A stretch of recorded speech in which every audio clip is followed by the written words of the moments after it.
Hello students, स्वागत है आपका अपने चैनल केमिकल स्टडी में। तो जैसा कि हमने टॉप 20 क्वेश्चन का एक सीरीज स्टार्ट किया है, जिसका 3 वीडियो जो है आपका अपलोड कर दिया गया है। ठीक है, ये आपका पार्ट 4 हो गया। ठीक है, तो अगर आपने तीनों वीडियो अभी तक नहीं देखा है, आपसे मिस हो गया है, तो आप चैनल पर जाकर देख सकते हैं। अदरवाइज इस वीडियो के डिस्क्रिप्शन में आपको तीनों वीडियो का लिंक दे दिया जाएगा, वहाँ से आप डायरेक्टली देख सकते हैं। ठीक है, तो अगर आप चैनल पर नए हैं तो चैनल को सब्सक्राइब करिए और वीडियो को लाइक करिए। तो चलिए वीडियो को शुरू करते हैं। आपका जो पहला क्वेश्चन है, which of the following has a flash point greater than 66 degree Celsius. ठीक है, कौन सा ऐसा इसमें कंपोनेंट है जिसका फ्लैश पॉइंट ग्रेटर देन 66 है। ठीक है, तो आप लोग ऑप्शन देख लीजिए।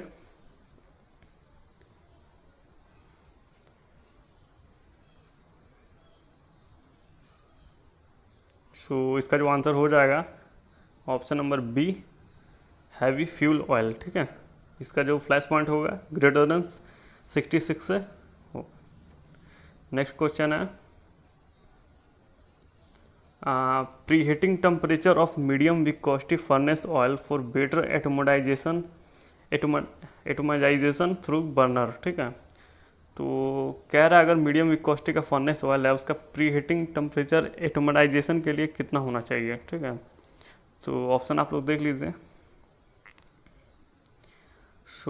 इसका जो आंसर हो जाएगा option number C, 90 degree Celsius. ठीक है, जो प्री हीटिंग टेम्परेचर क्या होगा, 90 डिग्री सेल्सियस होगा।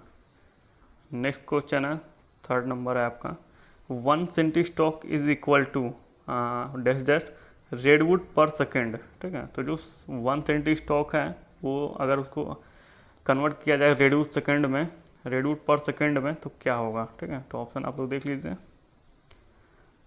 इसका जो आंसर हो जाएगा ऑप्शन नंबर सी, 4.08। ठीक है, ऑप्शन नंबर जो सी है सही हो जाएगा। नेक्स्ट क्वेश्चन है 4 है, the sweetening of petroleum product use of hydrogen because. ठीक है, जो पेट्रोलियम रिफाइनरी में आपका स्वीटनिंग प्रोसेस होता है उसमें हाइड्रोजन का यूज़ किया जाता है। तो वही पूछ रहा है कि हाइड्रोजन का हम इस्तेमाल क्यों करते हैं। ठीक है, ऑप्शन आप लोग देख लीजिए। इसका जो आंसर हो जाएगा आपका जो बोथ है, सी ऑप्शन है, सी बोथ एंड बी। ठीक है, जो आपका दोनों पहला ऑप्शन इनहैज the desulphurisation process minimise the coke formation. ठीक है, हाइड्रोजन का हम यूज़ शूटिंग प्रोसेस में इसलिए करते हैं, जो हमारा डीसल्फराइजेशन प्रोसेस होता है वो इन्हेंच होता है। ठीक है, बहुत अच्छे तरीके से होता है, और जो उसमें कोक फॉर्मेशन होने लगता है तो वो बहुत कम हो जाता है, मिनिमाइज हो जाता है। ठीक है, तो इसलिए दोनों ऑप्शन आपका जो ऑप्शन नंबर सी है बहुत ए एंड बी सही हो जाएगा। ठीक है, आशा करते हैं आपको क्वेश्चन समझ में आ रहे होंगे, आंसर भी अच्छे से समझ में आ रहे होंगे, याद भी हो रहा होगा। ठीक है, तो चलिए तैयारी करते रहिए अच्छे से। नेक्स्ट क्वेश्चन है, क्वेश्चन नंबर 5 है, pyrolysis of kerosene or natural gasoline is done to produce mainly the. ठीक है, तो पैरोलिसिस ऑफ केरोसिन या पैरोलिसिस ऑफ नेचुरल गैस। ठीक है, ये जो दोनों क्या प्रोड्यूस करने के लिए होते हैं। ठीक है, जो दोनों प्रोसेस हैं मेनली क्या प्रोड्यूस करते हैं, तो ऑप्शन आप लोग देख लीजिए। इसका जो आंसर हो जाएगा option number D, olefin and aromatic. ठीक है, ये जो पैरोलिसिस ऑफ कैरोसिन या गैसोलीन होता है वो मेनली आपको ओलिफिन एंड एरोमेटिक को प्रोड्यूस करने के लिए होता है। ठीक है, तो ऑप्शन नंबर डी इस तरह से आपका सही हो गया। नेक्स्ट क्वेश्चन है आपका, क्वेश्चन नंबर 6 है, gasoline extracted from natural gas is called. ठीक है, जो नेचुरल गैस से गैसोलीन एक्सट्रैक्ट किया जाता है उसको उसको क्या नाम दिया जाता है, क्या नाम है उसका, तो ऑप्शन आप लोग देख लीजिए। उसका जो आंसर हो जाएगा option number C, casing head gasoline. ठीक है, जो नेचुरल गैस से जो गैसोलीन एक्सट्रैक्ट की जाती है उसको केसिंग हेड गैसोलीन कहते हैं। नेक्स्ट क्वेश्चन है 7 नंबर है, a mono pump is dash pump. ठीक है, ये जो मोनो किस टाइप का पंप है, तो आप लोग ऑप्शन देख लीजिए। इसका जो आंसर हो जाएगा ऑप्शन नंबर डी। ठीक है, पॉजिटिव एक्टिंग रोटरी। ठीक है, ये मोनो पंप है आपका। तो नेक्स्ट क्वेश्चन है, working of a pump characteristic mixed flow. ठीक है, कौन से पंप की वर्किंग जो कैरेक्टरिस्टिक है वो मिक्स फ्लो है। ठीक है, यानी कि उसमें एक्सियल और आपका दोनों होता है, एक्सियल और रेडियल, ठीक है। जिस फ्लो में दोनों होते हैं उसको मिक्स फ्लो करते हैं, ठीक है। तो वही पूछ रहा है कि किस पंप के कैरेक्टरिस्टिक में मिक्सड फ्लो होता है। तो ऑप्शन आप लोग देख लीजिए। तो इसका जो आंसर हो जाएगा ऑप्शन नंबर सी, टरबाइन, ठीक है। टरबाइन जो होता है आपका उसमें मिक्स फ्लो होता है, ठीक है। एक्सियल भी होता है, रेडियल भी होता है, ठीक है। इसीलिए इसको मिक्स फ्लो पंप जो इसका कैरेक्टरिस्टिक है, ठीक है। नेक्स्ट क्वेश्चन है आपका, medium viscosity lubricating oil can be most ideally pumped by a pump, ठीक है। तो कह रहा है अगर मीडियम विस्कोसिटी लुब्रिकेटिंग ऑयल है, आपको आइडियली किस पंप से पंप करेंगे, ठीक है। तो ऑप्शन आप लोग देख लीजिए। सो इसका जो आंसर हो जाएगा option number B, vane pump, ठीक है। तो वेन पंप का हम यहाँ यूज़ करेंगे मीडियम विस्कोसिटी लुब्रिकेटिंग ऑयल के लिए। नेक्स्ट क्वेश्चन है आपका question number 10, it is a possible to integrate in a automatic flow controller. तो कह रहा है क्वेश्चन में, क्या ऐसा कोई आपका फ्लो मीटर है जिसको हम ऑटोमेटिक फ्लो कंट्रोलर में इंटीग्रेट कर सकते हैं, मतलब बदल सकते हैं। तो ऑप्शन आप लोग देख लीजिए। सो इसका जो आंसर हो जाएगा ऑप्शन नंबर बी, रोटामीटर, ठीक है। चलिए बढ़ते हैं अगले क्वेश्चन की तरफ।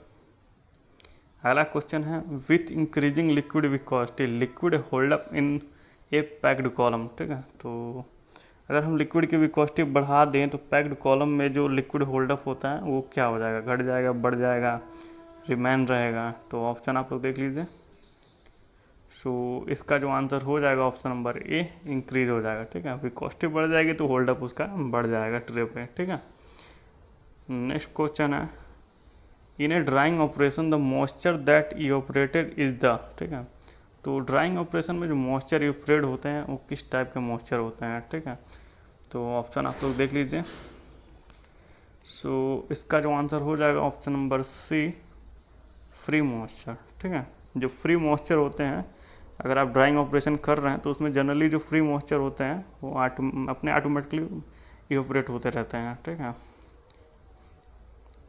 नेक्स्ट क्वेश्चन है, kinetic separation is generally accomplished with, ठीक है। तो काइनेटिक सेपरेशन इज कह रहा है, सो ऑप्शन आप लोग देख लीजिए।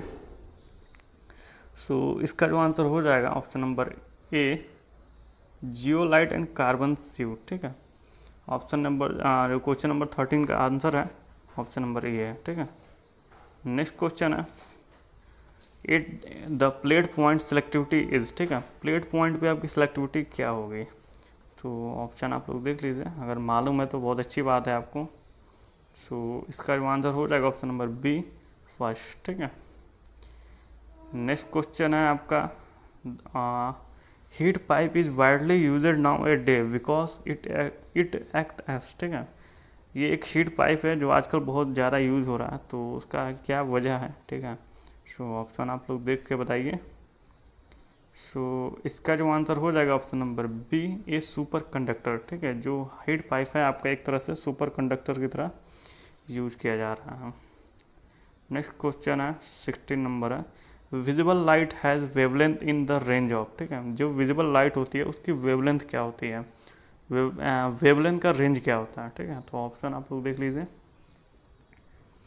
सो इसका जो आंसर हो जाएगा option number B, 0.38 to 0.78 micrometre, ठीक है। ये यू नहीं है, माइक्रोमीटर है आपका, माइक्रो, ठीक है। नेक्स्ट क्वेश्चन है 17 number, effectiveness factor can be significantly greater than 1 for a reaction which is, ठीक है। तो बेसिकली क्वेश्चन ये कह रहा है कि इफेक्टिवनेस फैक्टर जो होता है वो ग्रेटर देन 1 है किस रिएक्शन के लिए, ठीक है, किस टाइप के रिएक्शन मैकेनिज्म के लिए। सो ऑप्शन आप लोग देख लीजिए एक बार। सो इसका जो आंसर हो जाएगा option number C, exothermic and non isothermal, ठीक है। अगर आपका रिएक्शन एक्जोथर्मिक और नॉन आइसोथर्मल है तो उसका इफेक्टिवनेस फैक्टर आपका ग्रेटर देन 1 होगा, ठीक है। चलिए बढ़ते हैं अगले क्वेश्चन की तरफ। अगला क्वेश्चन है, for low value of Thiele modulus effectiveness factor tend to, ठीक है। तो अगर लो वैल्यू थिल मॉड्यूलस है तो उसका इफेक्टिवनेस फैक्टर क्या होगा। सो ऑप्शन आप लोग एक बार देख लीजिए। सो इसका जो आंसर हो जाएगा ऑप्शन नंबर बी, ठीक है, 1 इसका आंसर हो जाएगा, ठीक है। नेक्स्ट क्वेश्चन है आपका tracer response experiment is more suitable for a order of reaction, ठीक है। जो ट्रेसर रिस्पॉन्स होता है, मैंने ट्रेसर रिस्पॉन्स एक्सपेरिमेंट है, वो किस टाइप के रिएक्शन के लिए मोर सूटेबल है, ठीक है। सो ऑप्शन आप लोग देख लीजिए। सो इसका जो आंसर हो जाएगा ऑप्शन नंबर बी, फर्स्ट, ठीक है। फर्स्ट ऑर्डर रिएक्शन के लिए आपका ट्रेसर रिस्पॉन्स एक्सपेरिमेंट मोर सूटेबल है।